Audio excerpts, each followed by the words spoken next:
Since I started reviewing movies, சில பழைய படங்கள் ரொம்ப டச் பண்ண சில மூவிஸ்லாம் ரிவ்யூ பண்ணணும்னு ஐடியா பண்ணேன். ஸோ அதுவுமே still I'm trying to complete it within 1 minute. So அப்படி ஒரு பார்த்த ஒரு தெலுங்கு படம்னா dear comrade. Okay, dear comrade வந்து விஜய் தேவர்கொண்டா நடித்த movie. Just coming to ages movie தான் இந்த மூவி. ஏன் இந்த படம் ரொம்ப நல்லாயிருக்கும் கேட்டிங்கன்னா, it's about typical life story of an individual. எப்படி he falls in love, again love breakup ஆயிரும்.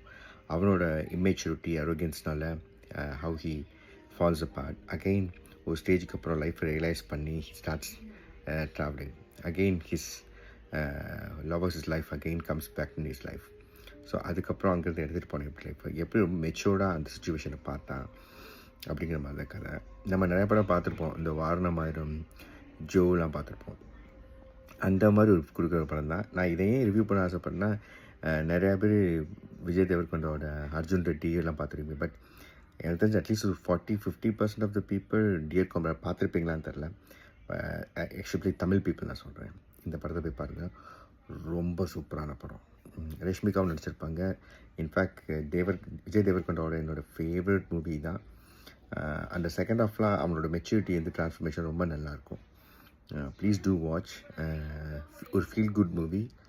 அண்டு நிறைய பேருக்கு இந்த லைஃப் ஃப்ளோ, லைஃப்பை பற்றி தெரிஞ்சுக்கணும், கம்மிங் டு ஏஜஸ் மூவிஸ் பிடிக்கும்னா இந்த படம் கண்டிப்பாக பாருங்கள். ஒன் ஆஃப் த பெஸ்ட் இந்த movie, best Telugu movies I would say. Thank you. 1 minute cross பண்ணி போயிடுச்சு because the movie is so good. I kept speaking. Bear with me. Thank you. Bye-bye.